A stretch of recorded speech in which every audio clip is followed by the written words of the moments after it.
Hello, my darling, and welcome to today's story time. A very special shout out to David Baker today for your donation. Thank you so much. In the background, we have an ambiance of saloon sounds again with a piano and people talking. And now, on with our story time. Crescent City was the county seat of Moon River County and a typical cattle town. The branch line of the Northwestern Railroad came in and out of the desert, dropped down through a winding pass, traversed nearly the entire length of the valley, and wound its way eastward through the southern pass. Just now, Crescent City was the seat of much agitation due to the invasion of sheep. Bearded cattle owners and hard-faced cowboys thronged the town, arguing, prophesying, swearing at the law, which gave a sheep the same rights as a cow.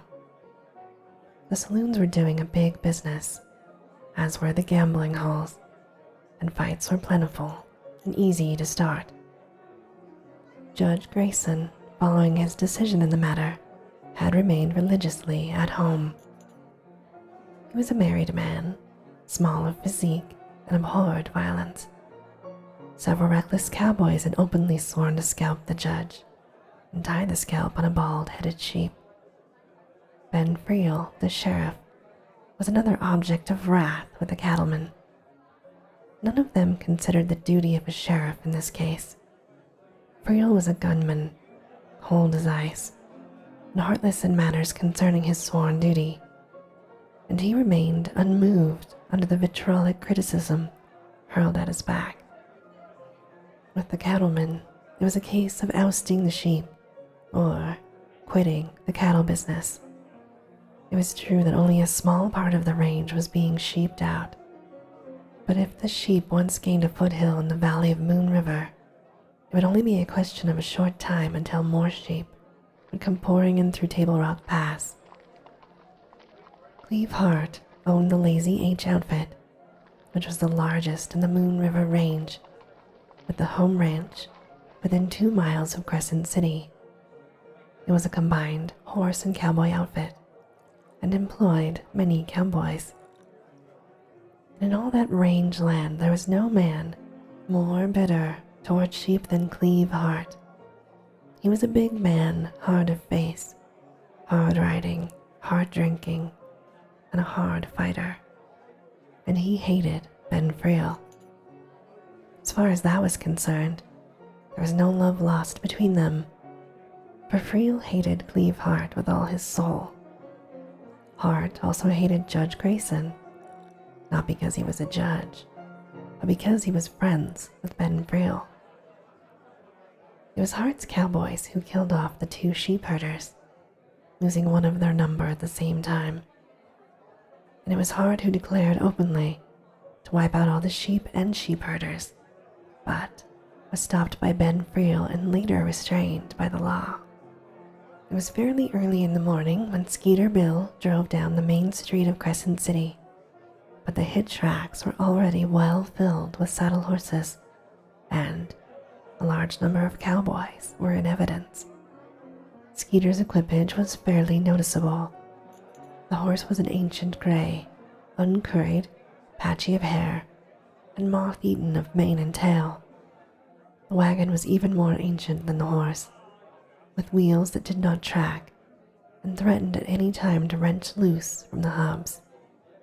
The seat springs were broken down on one side, causing Skeeter to sit sidewise with his feet braced against the opposite side of the wagon box, while he looked entirely out of proportion to the rest of the outfit. Several cowboys stopped at the edge of board sidewalk to size him up as he drove up in front of a general merchandise store. There was no doubt in their minds but that this was a sheep wagon, and the news spread rapidly. Skeeter appeared oblivious to all this. He rolled and lighted a cigarette before dismounting, which gave the cowboys plenty of time to make closer observations. Several of them went past him and into the store, while others gathered round him and seemed to marvel greatly at his equipage Bah, queried a skinny cowboy seriously, looking up at Skeeter. Yeah, said Skeeter just as seriously.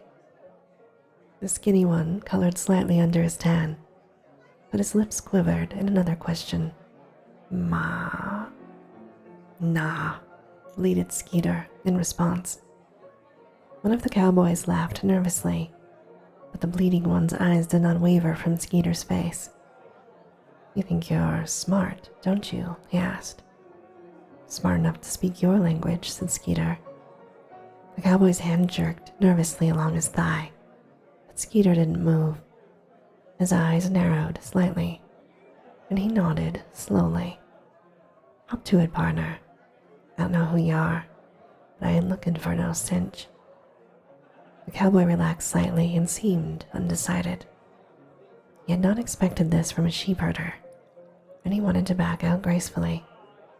You just toddle along, smiled Skeeter. You don't need to be afraid to turn your back to me. You can't run no blazer on me, snapped the cowboy. He was trying to bolster up his own courage by the sound of his voice. I bet you're right, agreed Skeeter. I ain't never gonna try it, partner. When I talk to you, I mean every word I say. The cowboy growled something under his breath and turned back across the street toward a saloon. The rest of the cowboys sauntered on, talking softly among themselves and glancing back toward the saloon. Skeeter made a bet with himself that this loud talking cowboy had disrated himself in their minds.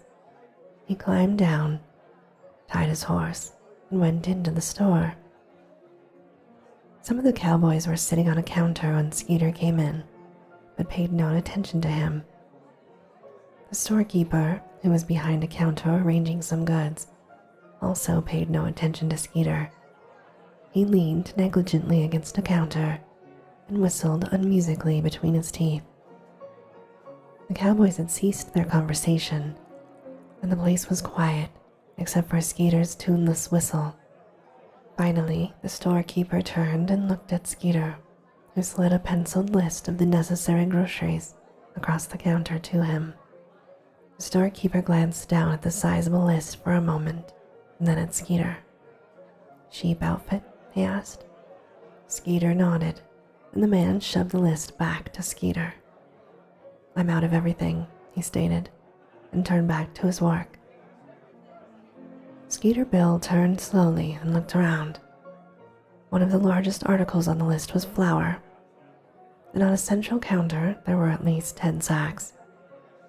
His eyes turned to shelving behind the storekeeper, where there were canned goods, baking powder, salt. On the counter beside him were several strips of bacon. Skeeter considered his list carefully, checking off the goods inside. He realized that the store had declared an embargo on the sheepmen. It was a mean move and might be very effective, as Crescent City was the nearest supply point by at least 30 miles. The storekeeper turned his head and favored Skeeter with an ugly look. I told you that I'm all out of goods, he repeated heatedly. I heard ya, grinned Skeeter, but I thought I'd hang around until you got your new supply. Then you'll have a long wait, feller.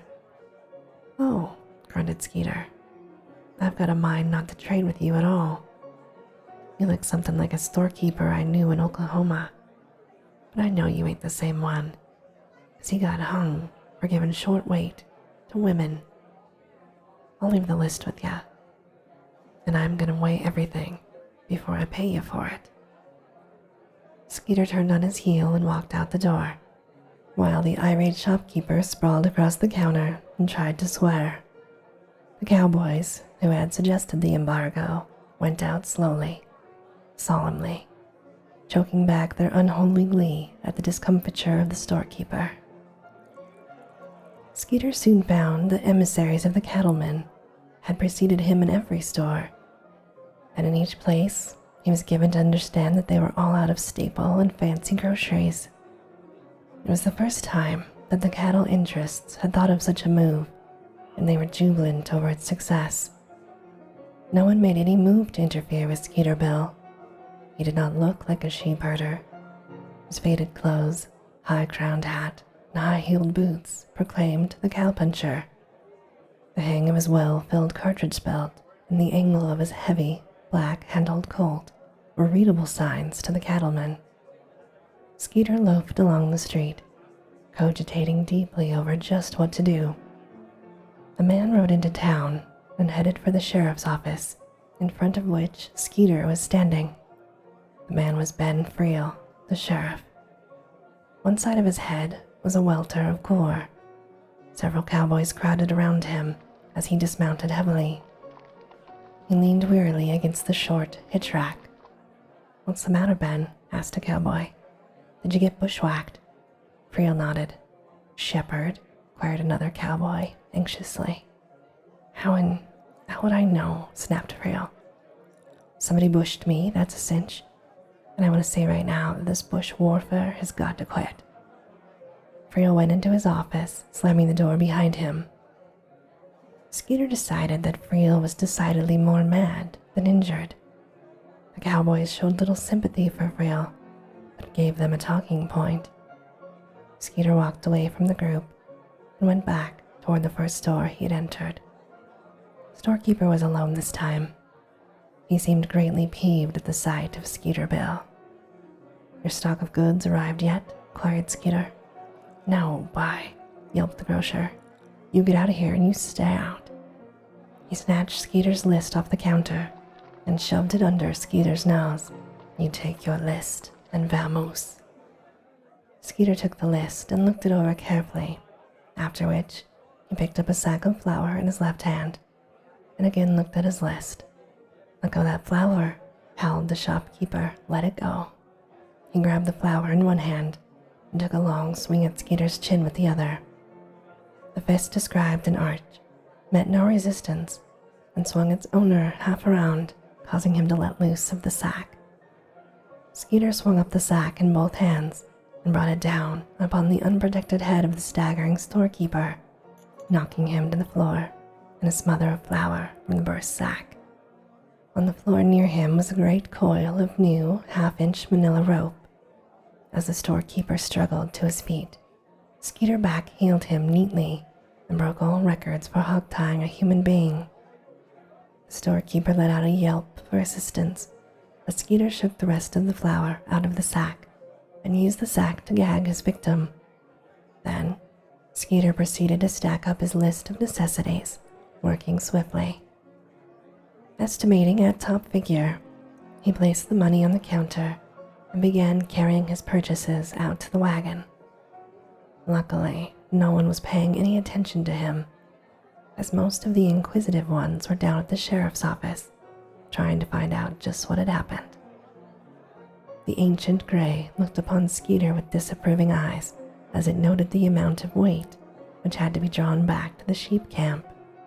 But Skeeter's one big idea was to get out of Crescent City as fast as possible. He climbed to the rickety seat, almost upset the wagon on a short turn, and rattled out of town. Several cowboys had come out of the saloon across the street and watched him drive away. Skeeter caught a glimpse of one of these cowboys waving his arms wildly as he started across toward the store. Skeeter knew that the cowboy had seen the half-loaded wagon, was going to find out what had happened to the storekeeper.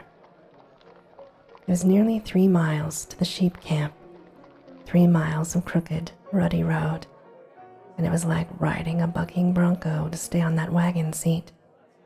Skeeter lashed the old gray into a gallop, or rather, what resembled a gallop, and urged it to further speed with whip and voice. As they topped the crest of a hill, Skeeter looked back, but the pursuit had not started yet, so he yelled threateningly at the old gray, and they lurched off down the grade in a cloud of alkali dust. Skeeter knew that the cowboys would probably follow him and try to recover the supplies, but he also knew that they would not get them without a fight. He had promised the Kirks that he would bring back the supplies, and Skeeter Bill meant to keep his word. The old gray looked like an advertisement for a popular soap suds powder when they skidded, slewed, and lurched down onto the sheep ranch flat, stopping at the door of the little cabin. Skeeter yelped loudly, but no one answered his hail, so he fell off the rickety seat and began gathering up packages from the rear of the wagon, while the ancient gray spread its legs wide apart and heaved like a bellows. "Maud, S," said Skeeter, "you ain't. For speed, but you sure can lather aplenty. If I had a razor, I'd give you a shave." He started for the half-open door with his arms full of plunder, and he happened to look down at the ground near the low step, where the pump shotgun was leaning against the house with its muzzle in the dirt. Skeeter kicked the door open, placed the food inside, came back to the gun. He looked it over and pumped out an empty shell.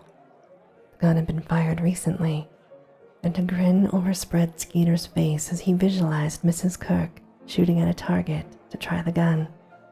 Kicked her so dang hard that she dropped it and busted off across country for fear it might go off again, joked Skeeter.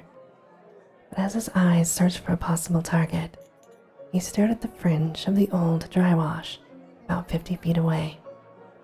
Taking a deep breath, he walked straight out there and was looking down at the body of a man. Skeeter did not know him. He was a big man with a deeply lined face. His hair was slightly gray. He wore a faded blue shirt, nondescript vest, overalls, and bat-winged chaps. One of his arms was doubled under him, and that hand evidently held a six-shooter, the barrel of which protruded past his hip. Skeeter turned him over and felt of his heart. The man had evidently received the whole charge of buckshot between his waist and shoulders. There was no question but that he was dead. Skeeter squatted down beside the dead man, with the shotgun across his lap. There was no question in his mind but that either Kirk or his wife had fired that fatal shot. Which one, it did not matter. They had only been protecting their rights. But would the law look at it in the right way? Skeeter had become so engrossed in the problem that he forgot his wild ride from town. He knew that he must dispose of this body at once, wipe out all evidence of this tragedy, anything to get it away from the sheep camp and out of the light of day. The brushy bottom of the old dry wash suggested the handiest spot, and without a moment's delay he swung the body around, climbed partly down the bank, and hoisted the body to his shoulder. The loose dirt gave way with him, and he almost fell to his knees at the bottom, but managed to right himself. As he plunged ahead into the brush, he seemed to be surrounded by horsemen, some of them almost crashing into him. He swung the body aside into a bush and reached for his gun, but he looked up into the muzzles of 4 guns. One of them was in the hand of Ben Friel, the sheriff. 2 other cowboys came riding through the brush and stopped near him. Friel spurred his horse ahead and looked down at the dead man. "Why," he grunted, "that's Cleve Hart." Skeeter did not look up. The name meant nothing to him. He was thinking rapidly. He still had his gun. It was true that at least 3 six-shooters were leveled at him, but he might last long enough to make them sorry they'd followed him. "Take his gun, Slim," ordered the sheriff, and one of the cowboys swung down and deftly yanked Skeeter's gun from its holster. Skeeter glanced up at Friel and smiled wearily. "I'm glad your man took my gun, Sheriff. I feel better now." "Yeah." Friel took the gun from the cowboy and dropped it into his pocket as he turned to Skeeter. "Mind telling us about it?" Skeeter glanced down at the dead man and around at the circle of cowboys. "Nah, I don't reckon I will, Sheriff." "Why'd you shoot him?" This from one of the cowboys who was riding Lazy H horse. Skeeter shut his lips tight and shook his head. Friel dismounted and examined the body carefully. "Buckshot," he said finally, "riddled him." "The gun's up there on the bank," said Skeeter, jerking his head in that direction. The empty shell is over in front of the shack. You're a cool customer, declared the one called Slim. Ancestors were Eskimos, said Skeeter seriously. If you asked me, said another cowboy, I'd say he's as crazy as a loon. He wore his hair long with a chin strap. They say that's what happens to sheep herders. Friel sent two of the cowboys to get the shotgun and empty cartridge shell to be used as evidence. While he dismounted and slipped a pair of handcuffs on Skeeter Bill, he ordered him to mount one of the horses. Mind doing me a little favor, Sheriff? Asked Skeeter. Maybe not, growled Friel. What do you want? Ask the boys to leave the bunch of grub alone. You came out here to take it away from me. He landed bigger game than trying to starve a shepherd. No, bye, interrupted the one called Slim. We aim to bust up this sheep business, and starvation is better than bullets. There's a woman to starve, Skeeter Bill reminded him. Slim hesitated and shrugged his shoulders. Okay, nodded Friel. Leave the grub alone. A few days more or less won't ruin the cow business, I reckon. Slim favored Friel with a black look, but at this moment the two cowboys came back with the evidence and gave it to Friel. My bronc will pack double, Andy, said Friel to one of the cowpunchers. You ride behind me. The prisoner will ride your horse. All right. Andy did not relish this arrangement, but swung up behind the sheriff, and the cavalcade moved back toward town. Skeeter glanced back toward the shack, where the ancient gray was still standing wearily before the open door, waiting for someone to unhitch him. Crescent City was deeply stirred over the killing of Cleve Hart, who, although not exactly popular, was the biggest cattle ranch owner in the valley. The guilt of Skeeter Bill was unquestioned, as he had been caught with the goods. Unluckily for him, the sheriff and posse had lingered a few minutes before giving chase to recover the sheep herder's grub stake, and this lapse of time had been sufficient for Skeeter to have killed Cleve Hart.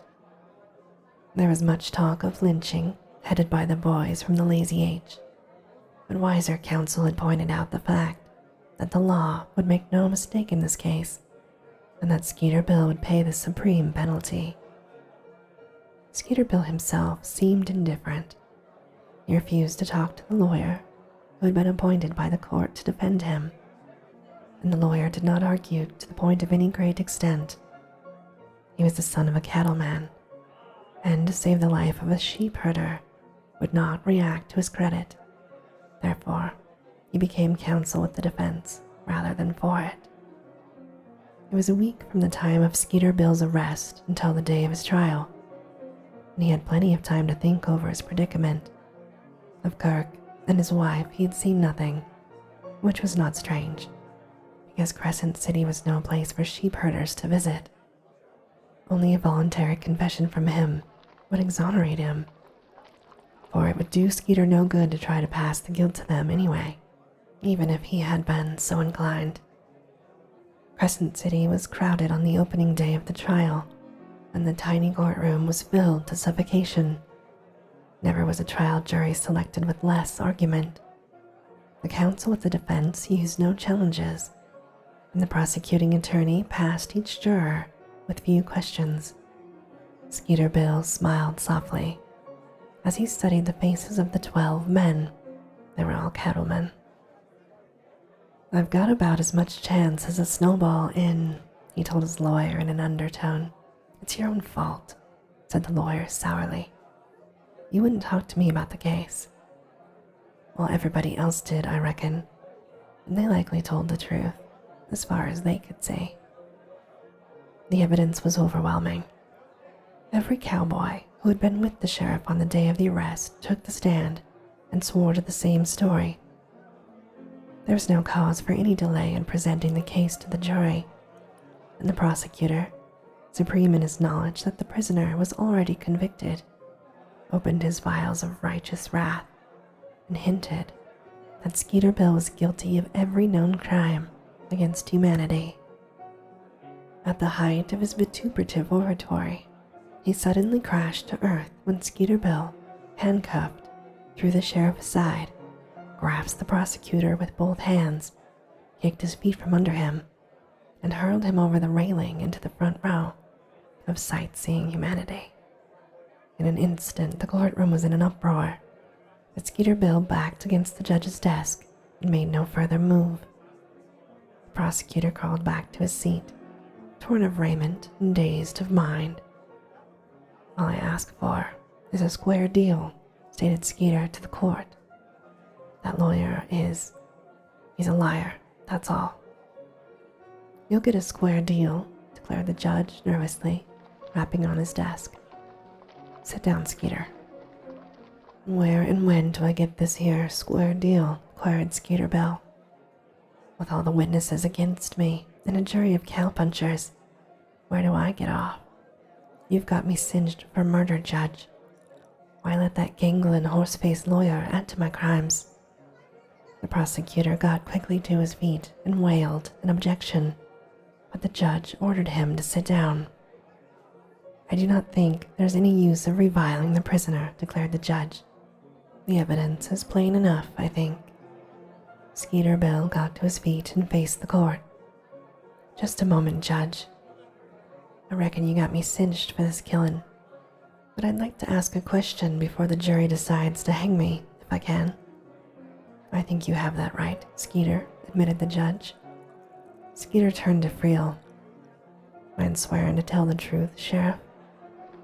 Friel walked to the witness chair while his deputy edged in beside Skeeter Bill. "Sheriff," said Skeeter slowly, "Cleve Hart had a 6-gun in his hand when he died. Did you see that gun?" "Yes." "Had it been fired?" "Once," nodded Friel. "There was an empty shell." "That's all," said Skeeter, and turned to the judge. "You can only hang a man for murder, Judge. And it ain't exactly murder when the other feller shoots too. Ain't it sort of a question as to who shot first?" The prosecutor jumped to his feet and objected at the top of his voice. The judge turned a deaf ear on him, and he instructed the jury. Skeeter Bill expected little from those 12 hard-faced cattlemen. They filed out of the jury room to decide his fate. The judge had explained the difference between first and second-degree murder and had dwelt upon the possibility of self-defense. But Skeeter felt that the jury were in no mood to argue among themselves. 15 minutes later, they returned their verdict of guilty of murder in the first degree. For several moments, there was intense silence in the courtroom, broken only by the voice of Judge Grayson. "William Sarge, stand up." Skeeter got to his feet and faced the judge, who said, "You have been found guilty of murder in the first degree. Is there any reason why the sentence of the court should not be passed upon you?" Skeeter shook his head slowly. The jury had taken no cognizance of the fact that Cleve Hart might have shot first, had given him no benefit of any doubt. "Go ahead, Judge," said Skeeter softly. "There ain't nothing else you can do." Judge Grayson's eyes searched the courtroom, passed over the stony-faced jury, and came back to Skeeter Bill. "William Sarge, I sentence you to life imprisonment at Red Lodge." Life imprisonment. Skeeter took a deep breath. He had expected a death sentence. The courtroom buzzed with excitement, and one of the jurymen swore openly. Skeeter felt a pressure on his arm and turned to find Friel looking him square in the eye and saying, "Sarge, I'm glad." Skeeter smiled at the irony of it all, congratulating him on a life sentence. The judge was leaving the bench, and the jury had been discharged. The room still buzzed with conversation. Skeeter heard one man say, "Such a judge. Ain't got guts enough to hang a sheep herder." Skeeter turned and looked at this man. He was a small, thin-faced, almost chinless person with close-set eyes and a broken nose. His eyes dropped under Skeeter's stare, and he turned away, walking with arms bent stiffly at the elbow and with a peculiar swaying motion. "That's Cale's," said Friel, as Skeeter turned back. "He's a gunman. I think he's working for some of the cattle outfits." Skeeter nodded. "I've heard of him. Beller told me that Cale's never missed his man. He will someday, though. They all do." Friel took Skeeter back to his cell and locked him in. "When do we make the trip?" asked Skeeter. "I don't know." Friel shook his head. "Soon, I reckon," he added. Friel went up the street and mingled with the crowds. There was no question that the sentence was unpopular among the cattlemen. Their tempers were worn to a frazzle over the drought, the continuous heat, and the sheep trouble, and a hanging might act as a safety valve. Friel caught the gist of a remark between Cales and one of the Lazy H cowboys, which hinted at a lynching. There were open remarks about Judge Grayson being chicken-hearted, and some of them seemed to even blame Friel for what they considered a miscarriage of justice. Alone in his small cell, Skeeter Bill sat down and contemplated his future. He was 35 years of age, and in all probability, he would live 35 years longer. His mind traveled back over the years he could remember. He tried to visualize the long years to come, years of being only a number, a caged atom. "I laid down on the job," he told himself bitterly as he thought of his capture. "Why didn't I take a chance of shooting myself loose from that gang? All they could have done was killed me. Oh, why? Why didn't I let that dead man alone?" He shook his head sadly. "I swore at that horse because it didn't have no speed, and to think of how it could have saved me by dying halfway out there." But again, Skeeter Bill shook his head. If it hadn't been for him, Kirk or his wife would now be sharing the cell. "Pals," said Skeeter, "bunkies and him fighting for her life, living and loving that away. They deserve a chance, I reckon. But—" Skeeter lifted his head and spoke to the bar door. "I didn't take their crime just to save them. No, wasn't doing that. I was just trying to give them a chance to get away, that's all. I ain't no hero. I'm just unlucky, I am." Friel came back into his office, and in a few minutes he came to the cell door. "I don't know when we'll make the trip, Sarge. There's lots of wild talking being done. We may have to sneak out of Crescent City." Skeeter grinned seriously. "Seems kind of funny for me to have to sneak into the penitentiary, Friel." Friel laughed shortly. "It is kind of strange. I don't reckon they'll try to take you out of here." "First time I ever was in jail, I didn't want to leave," grinned Skeeter. Friel turned and walked back to his office. He seemed nervous over the outcome of it all, but Skeeter Bill, if he was perturbed in the least, did not show it. He wondered whether any of his acquaintances outside the valley had heard of his arrest. News did not travel fast in that country. His thoughts turned back to Mary Leeds in the small town of Sunbeam. Would she ever know? Somehow he hoped she would never find out. But Mary Leeds was nothing to him, he told himself. She knew him as an outlaw. Sunbeam knew him as a gun-fighting lawbreaker, even if he had been instrumental in cleaning up the place.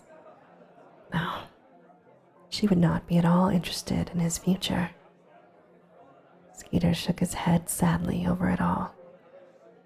He was making a fitting finish, but there was little glory in it. "I wonder where my spark is," he mused.